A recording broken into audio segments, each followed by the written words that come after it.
নমস্কাৰ বন্ধু বান্ধৱীসকল, কি খবৰ? নিশ্চয় আপোনালোক ভালে আছে। আজি মই আপোনালোকলৈ আহিছোঁ নতুন বছৰৰ ৰঙালী বিহু। সকলোকে প্ৰথমে ৰঙালী বিহু শুভেচ্ছা জনাইছোঁ, লগতে গৰু বিহু শুভেচ্ছা জনাইছোঁ।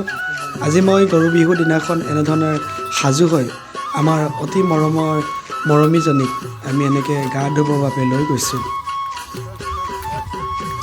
মোৰ লগত গৈছে মোৰ ভাগিনী আৰু ভাইটি।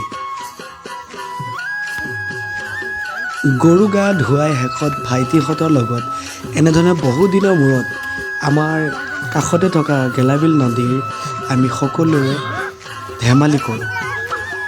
এইখিনিতে এতিয়া আপোনালোকক জনাই থওঁ, এই যে গেলাবিল নদী আপোনালোকে শুনিবলৈ পাইছে, গোলাঘাট জিলাৰ এখন নদী। এই নদীখনৰ নাম হৈছে গেলাবিল নদী।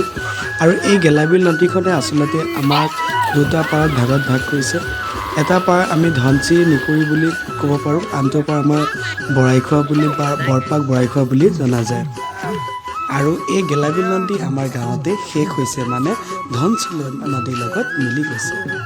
আৰু আহকচোন আমাৰ ছাত্ৰ ছাত্ৰীসকলৰ দ্বাৰা অকণমান বিহু উপভোগ কৰোঁ। এফাকি মৰা হয়, আমাৰ বিদ্যালয়তো বিহু আৰম্ভ কৰি আছে, বিহু চলি আছে।